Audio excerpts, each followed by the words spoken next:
Begin. आइए नमस्ते। नमस्ते। बैठिए। Thank you. Shreshth yes sir. Dixit, yes sir. अच्छा, आपने एमएनआईटी से केमिकल इंजीनियरिंग में बीटेक। बीटेक किया यस सर। 2011 में, और Yes, sir. 2019 में आप जॉब से 2019 में जॉब से सर, उससे पहले भी मैं इनकम टैक्स में था। उससे पहले मैं प्राइवेट जॉब कर चुका हूँ सर। अच्छा, आपने मेंशन नहीं किया इनकम टैक्स में किसके, एसएससी के थ्रू आए थे आप? यस सर, इंस्पेक्टर था सर मैं। कोयम्बटूर पोस्टेड था। अच्छा, फॉर कब 3 से years। कब तक थे?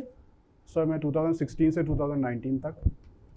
अच्छा, उससे पहले प्राइवेट जॉब? उससे पहले प्राइवेट जॉब में था सर। केमिकल फॉर्म में काम करता था Bhiwadi.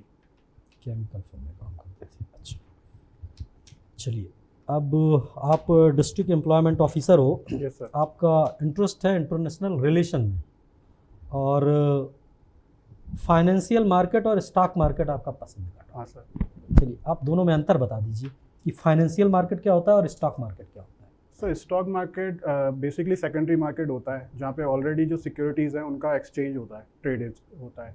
Financial market money market भी हो सकता है, और सेकेंडरी और प्राइमरी मार्केट तीनों हो सकता है।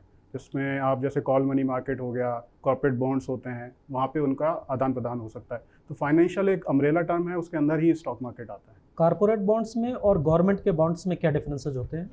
सर गवर्नमेंट बॉन्ड्स बेसिकली उनकी सॉवरेन रेटिंग हाई होती है, रिलेटिवली सेफ होते हैं उनमें इन्वेस्टमेंट, और वो गवर्नमेंट बैक्ड होते हैं, तो उनमें इन्वेस्टमेंट थोड़ा सा सेफर होता है। और कॉर्पोरेट बॉन्ड्स थोड़े से लिक्विडिटी हाई रहती है, लेकिन थोड़े से रिस्की होते हैं सर। ब्रोकर क्या होते हैं? सर ब्रोकर बेसिकली मीडिएटर होता है, जो इन्वेस्टर होता है और जिस कंपनी में इन्वेस्ट करने होते हैं उसके बीच की कड़ी होता है। तो वो उनको मतलब मदद भी करता है, एक सलाह देता है, फाइनेंशियल गाइडेंस भी देता है, और उनके लिए डिपॉजिटरीज भी क्रिएट करता है, और उसके तहत उनको इन्वेस्टमेंट की मदद करता है, बेसिकली फैसिलिटेट करता है। अभी आपने देखा होगा कि लगभग 25 जनवरी को एक रिपोर्ट आई जिसने भारतीय शेयर मार्केट में काफ़ी अडानी ग्रुप को लेके तहलका मचा हाँ दिया। हाँ कुछ उसके बारे में बताइए। सर, एक्चुअली हाइडेनबर्ग की रिपोर्ट थी सर, वो यूएस बेस्ड एक है जो कंसल्टेंसी फर्म है, जो बेसिकली स्टॉक मार्केट में रिसर्च करती है। उस रिपोर्ट में ये कहा गया कि अदानी के जो स्टॉक हैं उसमें रिग्ड करे गए हैं। रिग्ड मतलब होते हैं कि सर उसको प्राइस को अननेचुरली वे में मूव कराया गया है।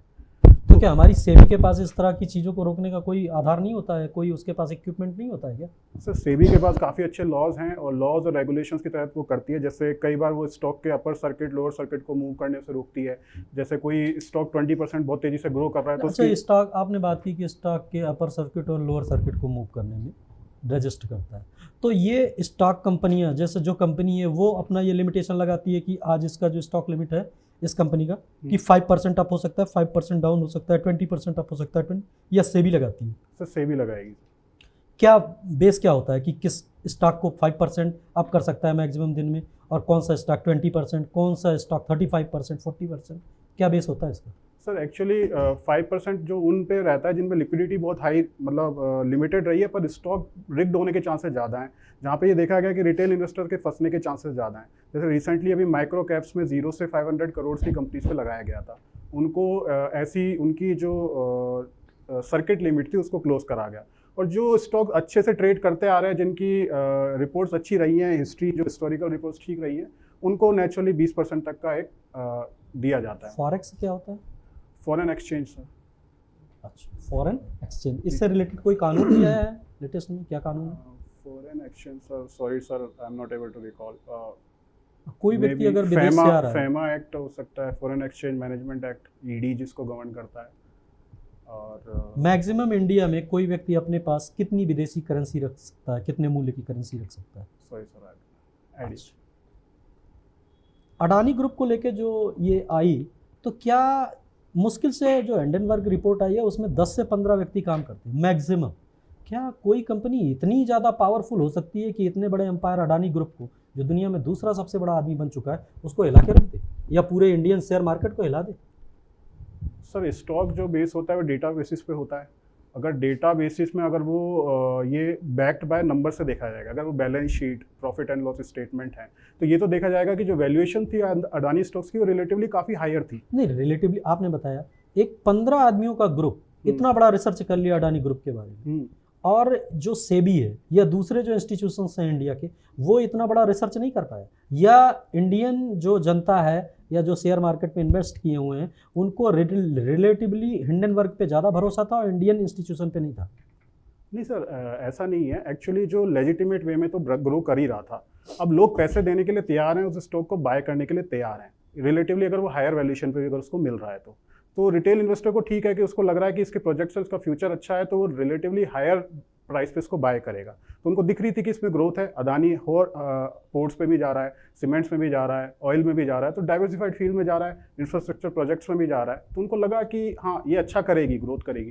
एंड कहीं ना कहीं पॉलिटिकली सपोर्ट भी है कि पोर्ट्स वगैरह मिल रहे हैं और उनको एक कहीं ना कहीं एक गवर्नमेंट एक मेजोरिटी वाली है जो उसे बैक करती है। तो रिटेल इन्वेस्टर यही देखता है कि आने वाले समय में इसको क्या ये स्टॉक भागेगा कि नहीं भागेगा, उसके लिए तो वही मायने रखता है। तो उसने उस बेसिस पे इन्वेस्ट किया। हिंडनबर्ग ने ये देखा होगा कि कुछ एक डेटा बेसिस पे उन्होंने ये देखा कि नहीं इसको रिग्ड करा जा रहा है या एक्सेसिव वैल्यूएशन है, उस हिसाब से। श्रेष्ठ, रोजगार क्या होता है? Sir employment ma'am is when someone is looking for a job and job has to be remunerative in nature. Okay, और रोजगार और रोजमर्रा दोनों अलग शब्द हैं या एक ही है? रोजमर्रा इज समथिंग ए नेचुरल दैनिक दिनचर्या है, तो वो तो डे टू डे एक्टिविटीज़ हैं, वो बच्चे के लिए भी हो सकती हैं। रोजगार इज बेसिकली जो इसमें रिम्यूनरेशन है उसी से रिलेटेड है। अच्छा, आपने केमिकल इंजीनियरिंग की है, तो आप ड्रगिस्ट और केमिस्ट में क्या डिफरेंस होता है? Druggist and chemist basically drugs and I am not able to recall. Okay, आपने इनकम टैक्स ऑफिसर की भी जॉब की है, तो वो जो एक्सपीरियंस आपका रहा, हाँ 16 to 19 आप इस जॉब में रहे, तो वो एज ए एडमिनिस्ट्रेटिव ऑफिसर आप कैसे उसको यूज़ करेंगे? Basically ma'am income tax is more about data, balance sheet देखनी होती थी, प्रॉफिट एंड लॉस स्टेटमेंट होते थे, प्लस एडमिनिस्ट्रेटिव वर्क वहाँ पे भी होता था। फॉर एग्जांपल जैसे क्या बोलते हैं उसमें लोगों को असेसमेंट के लिए लेटर्स इशू करना, नोटिस इश्यूज़ करना, तो वो सारे काम यहाँ पे भी होते हैं। फॉर एग्जांपल मैंने जब यहाँ जॉब में था तो रिकवरी के लिए एक नोटिस बनाए। कई लोग ऐसे थे जो गलत रूप से पैसा ले रहे थे, तो मैंने उनकी स्टडी वन को नोटिस वगैरह भेजे, तो नोटिस भी आप पे हमने 2.5 लाख की रिकवरी करी, जो मुख्यमंत्री युवा संबल योजना है हमारी फ्लैगशिप स्कीम है, तो मैंने उसका फ़ायदा वहाँ उठाया। दूसरा डेटा का गेम है, तो यहाँ पे भी रोजगार भी एक डेटा का गेम है। कितने लोगों का रोजगार लगना है, कहाँ लगना है, और कितने लोगों को स्कीम्स जानी है, तो इस हिसाब से वो डेटा एनालिटिक्स पे काम आता है। और दूसरा, मुख्यमंत्री युवा संबल योजना से जो युवा है वो लाभान्वित हुआ या नहीं हुआ? मैम लाभान्वित तो हुआ है, आर्थिक संबल उसको मिला है। हमने अभी तक पूरे राजस्थान में 1891 करोड़ बांट दिए हैं। 6 लाख लोगों को ये युवा संबल के तहत लोगों को पैसा गया है, और उसमें से करीबन 700 लोगों की नौकरियां लगी हैं, सक्सेस स्टोरीज भी हैं, वो रजिस्टर्ड हैं। और एट द सेम टाइम मैं कई लोगों से जो डे टू डे मिलता हूँ वो कह रहा हूँ कोविड में बहुत मदद करी है इसने। आर्थिक संबल था, कई लोगों के पास पैसा नहीं था, तो 2 लोग भी अगर कमा रहे हैं, अगर वो युवा संबल के आशार्थी हैं, तो उनको 4,000 और 4,500 रुपये मिलते हैं, तो वो पर्याप्त होता था कि एक सर्वाइवल के लिए। तो आर्थिक संबल मिला है, कई लोग कोचिंग्स में तैयारी कर रहे हैं, कई लोग आईपैड्स खरीद पाए हैं, कई लोग कोर्सेज खरीद पाए हैं, तो सरकारी नौकरियों की में भी मदद मिल रही है कि वो तैयारी कर पा रहे हैं। और डिजिटल इंडिया जो प्रोग्राम है उसने भी सहयोग किया है इसमें? Digital India, yes ma'am, digital India तो बहुत ज़्यादा एक इंक्लूसिव ग्रोथ अगर लाने की बात करें और डिजिटल डिवाइड को भी ख़त्म करने की बात करें। पहले जैसे कोर्सेज बड़ी बड़ी दिल्ली या जयपुर में उपलब्ध होता था, अब शहर के किसी गाँव में भी उपलब्ध हो रहा है। तो अब कंटेंट की कमी नहीं है किसी भी एस्पिरेंट के पास में, तो वो एक बहुत बड़ा फ़ायदा है। फिर डिजिटल इंडिया से जो रिटेल है, वो रिटेल इन्वेस्टर बहुत ज़्यादा जुड़े हैं, स्पेशली कोविड टाइम्स के दौरान में, तो बहुत ज़्यादा एक जो डिवाइड होता था अर्बन रूरल, वो थोड़ा सा कम कर रहा है डिजिटल इंडिया। कंटेंट की कमी नहीं है, तो मतलब कंटेंट ऑनलाइन हमारे पास बहुत प्रोवाइड है। तो आप मानते हैं कि एक एस्पिरेंट को अगर हम ऑफलाइन मोड पे जाकर पढ़ रहे हैं और एक ऑनलाइन मोड पे पढ़ रहे हैं, तो मेंटली जो आपको प्रेशर फील होगा, वो दोनों में से किस मोड में ज़्यादा प्रेशर फील करते हैं? डेफिनेटली जो ऑफलाइन मोड है उसके एडवांटेजेस बहुत ज़्यादा हाई है। वो ट्रेडिशनल जो मेथड होता है उसमें जो इंटरेक्शन होता है टीचर और जो स्टूडेंट्स का, वो बहुत अच्छा होता है। ऑफलाइन में, ऑनलाइन में बच्चे की रिस्पॉन्सिबिलिटी बहुत ज़्यादा हो जाती है कि उसको एक कंसंट्रेशन के साथ देखना होता है। टीचर जब रहता है तो वो थोड़ा सा सहम के पढ़ता है और वो थोड़ा सा ज़्यादा कंसंट्रेशन के साथ पढ़ पाता है। बट अगर अपने पास अपॉर्चुनिटी नहीं है और आप दूर दराज गांव में पढ़ रहे हो और आपके पास किसी सिटी में मूव करने की जगह नहीं है, तो it's a better option online. Thank you. आपका नाम है श्रेष्ठ दीक्षित, यस सर। ठीक है। तो आपको क्या ऐसी कोई अब तक आप आइडेंटिफाई किया हो आपने, ऐसे क्या श्रेष्ठ गुण लगे आपको जो प्रशासन में यूजफुल हो सकते हैं? सर मुझे एक तो नई नई चीज़ें करने का शौक़ है, कि और दूसरा ये है कि मैं असफलताओं से नहीं घबराता था। अच्छा। तो मुझे कंटिन्यूस फाइट मोड भी पसंद आती है। तो एडमिनिस्ट्रेशन में ये सारी चीज़ें बहुत अलग अलग तरीके के चैलेंजेस आते हैं, तो अगर उसको डील करना अगर होगा तो मैं थोड़ा अच्छे से उसको कर पाऊँ। ठीक है। एक आप अलवर डिस्ट्रिक्ट से बिलोंग करते हैं। Yes sir. अलवर में कितने पुलिस डिस्ट्रिक्ट हैं सर आइडिया अलवर ज़िले में? सर आइडिया नहीं। आपने अलवर का कहीं हॉबी में भी लिखा है कि अलवर का कुछ? एडमिनिस्ट्रेशन पर लिखा है। अलवर में एडमिनिस्ट्रेशन। अभी अलवर के कलेक्टर कौन हैं? श्री पुखराज सैनी। पुखराज सैनी। हाँ जी। और एसपी कितने हैं अलवर के अंदर? एसपी सर अभी 2 हैं सर। कहाँ कहाँ बैठते हैं? सर एक तो भिवाड़ी पुलिस जिला है जो, हम्म। और एक अलवर में आनंद शर्मा जी हैं जो अलवर में। और भिवाड़ी में कौन है? Bhiwadi sir I don't remember sir, Rahul Prakash ji थे, अभी मैं कंफर्म नहीं हूँ सर। तो मैंने यही पूछा था वो कि डिस्ट्रिक्ट, वो पुलिस डिस्ट्रिक्ट 2 है दो अलवर हैं के? हाँ। ठीक है। आपने केमिकल, उसमें केमिकल टेक्नोलॉजी से की हुई है? Chemical engineering sir. Chemical engineering से, MNIT से। Yes sir. ये सोप और डिटर्जेंट में क्या फ़र्क होता है? सोप और डिटर्जेंट में sir, soap actually cleansing property sir detergent की थोड़ी सी अच्छी होती है as compare to soap. Chemical formula तो सर वो नहीं, केमिकल एज ए आप केमिकल इंजीनियरिंग के हिसाब से पूछ रहा हूँ कि क्या बेसिक डिफरेंस होता है सोप में और डिटर्जेंट में? सर केमिकल स्ट्रक्चर और जो फॉर्मूला है वो डिफरेंस होता है। जो कोई मैन्युफैक्चरिंग प्रोसेस में डिफरेंस नहीं होता? मैन्युफैक्चरिंग सर मुझे आइडिया नहीं सर। अच्छा। उसमें बहुत वेरी होता था। मैं सर डिस्टिलेशन उसमें काम करता था, तो 10-12 तरह की इंडस्ट्रीज होती थी, तो सर उसमें आइडिया नहीं। और सर लंबा टाइम भी हो गया। अच्छा अच्छा। देखिए, सिल्क रूट क्या है? Silk route sir ancient civilisation का जो एक रूट था, सिल्क रूट सर बेसिकली वो है जहाँ तक मैं याद कर पा रहा हूँ। और सिल्क रूट वो था जो ट्रेड रिलेटेड एक रूट होता था। सिल्क रूट है सेंट्रल एशियन कंट्री से गुजरता था, तो वो रूट है जो शायद यूरोप और इंडिया को कहीं ना कहीं जोड़ता था इस कंट्री। यूरोप और इंडिया को जोड़ता था? हाँ कुछ श्योर है या अंदाज लगा रहे हैं? सर अंदाजा है सर मेरे को। सेंट्रल एशियन से तो गुजरता था, तो उसकी एक ना ब्रांचेस इधर से गुजरती थी, और वो कहीं ना कहीं ईस्टर्न यूरोप मेडिटेरियन वाला जो एरिया है और इस सेंट्रल एशिया से होता हुआ निकलता। अच्छा अच्छा। सॉरी। अभी आप स्टेट एम्प्लॉयमेंट ऑफिसर हैं, यस सर। तो राजस्थान में हाईएस्ट अनएम्प्लॉयमेंट कहाँ पर है percentage wise? Sir as such district में सर एज सच कोई डेटा नहीं है। इन टर्म्स अच्छा। ऑफ अनएम्प्लॉयमेंट अलाउंसेस सबसे ज़्यादा अभी जयपुर जिले में दिए जा रहे हैं। तो अगर उसको पैमाना माने, परसेंटेज का भी वो डेटा ही नहीं है सरकार के परसेंटेज का पास? डिस्ट्रिक्ट के पास में सर, सरकार के पास डिस्ट्रिक्ट कोई लेवल पास कोई हाँ, डेटा नहीं है? सरकार के पास डेटा नहीं। यार ये तो बड़ा चैलेंजिंग है। यदि ऐसा नहीं है तो फिर तो डिपार्टमेंट, एम्प्लॉयमेंट डिपार्टमेंट का क्या रोल होता है? सर एम्प्लॉयमेंट डिपार्टमेंट का बेसिकली 4-5 चीज़ें करता है। एक तो नियोक्ताओं को आइडेंटिफाई करता है, ठीक है। जैसे हमने रिसेंटली डीमार्ट को करा। ठीक है। नंबर 2 ये करता है रोजगार सहायता शिविर लगाता है ठीक हर है। महीने, जिसमें एम्प्लॉयर्स और जो कैंडिडेट्स होते हैं उनको एक प्लेटफॉर्म मिल जाता है। ठीक है। तीसरा होता है सर कोई भी नया कैंडिडेट अगर बाहर पास आउट हो रहा है तो वो रोजगार पंजीयन कर सकता है। ठीक है। चौथा ये होता है सर अभी जो स्कीम्स होती है गवर्नमेंट की स्कीम, जो सर्टेन टाइम जो गवर्नमेंट के मैंडेट के ऊपर होती है उसको इम्प्लीमेंट करता है। जैसे करंट में फ्लैगशिप स्कीम चल रही है युवा संबल योजना। ठीक है। एक सर होता है CNV एक्ट होता है, compulsory notification of vacancy act है 1959 का, उसको इम्प्लीमेंट करवाना होता है। अच्छा अच्छा। हाँ, तो उसको इम्प्लीमेंट करता है। तो आप रोजगार का जब रजिस्ट्रेशन करते हैं बेरोजगारों का, उसके हिसाब से हाईएस्ट संख्या कहाँ पर है? उसके तो जयपुर में है सर। और सेकंड नंबर पर? सेकंड नंबर सीकर है सर। सीकर है। हाँ। और सबसे कम पर? सबसे कम सर आइडिया। अच्छा। अभी राजस्थान में कितने जिले हैं? सर अभी राजस्थान 33 जिला है। 33 जिला है आर यू श्योर? सर अभी करंट में। अच्छा सर, सॉरी सर, 50 जिले हैं सर, पर वो नोटिफाइड सर प्रॉपर तरीके से नहीं हुए हैं सर वो लोग अभी। नहीं हुए? हाँ, वो अभी घोषणा हुई है पर नोटिफाई नहीं हुए हैं सर। Are you sure? हाँ सर। तो वहाँ कई जगह से वहाँ पर पोस्टिंग भी कर दी? Sir officer on special duty OSDs लगाए गए हैं। OSD लगाए हैं। OSD लगाएंगे तो वो एक रूपरेखा देख रहे हैं अभी कि भाई हम्म। कहाँ पे एडमिनिस्ट्रेटिव बैठेगा, एडमिनिस्ट्रेशन बैठेगा। उसके बाद सर फाइनेंस से स्वीकृति एक बार आती है, उसके बाद शायद वो क्रियान्वयन में आएगा। अच्छा अच्छा अच्छा। ठीक। Shreesh, yes ma'am. let's talk about women empowerment. Yes ma'am. How do you see the women empowerment? Ma'am, women empowerment is a concept which is a need of the hour, number one. Number two, how to achieve women empowerment at the political level, at the social level and economical level. So at least we can try to start with the economical level.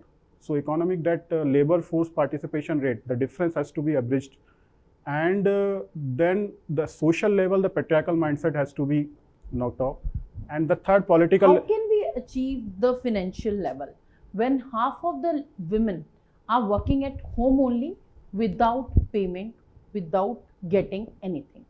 How's that possible?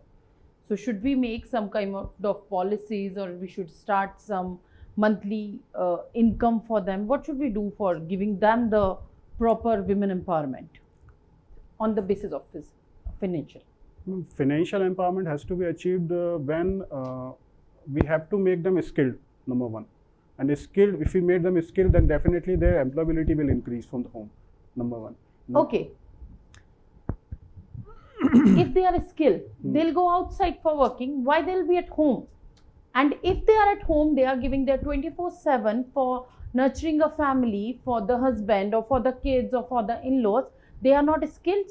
Do you feel like this, that women, like I am taking the example of your mother-in-law, sorry, grandmother, कि आपकी दादी माँ ने घर में रहकर आप सबका, आपके पेरेंट्स का पालन पोषण किया होगा, क्या आप उनको स्किल नहीं मानते? डू यू फील कि अगर आपकी वाइफ ही जॉब करने जाएगी तो वही स्किल होगी, और आपकी मदर और अगर आपकी ग्रैंड मदर घर पे रही हैं तो उनको आप स्किल नहीं मानते? Definitely they are skilled, but I am saying that the financial empowerment comes from when you get salary. Why they cannot get the salary for their working? मतलब why they need to step out from the family for getting the money as monthly income? Actually, that cannot be quantified, number one.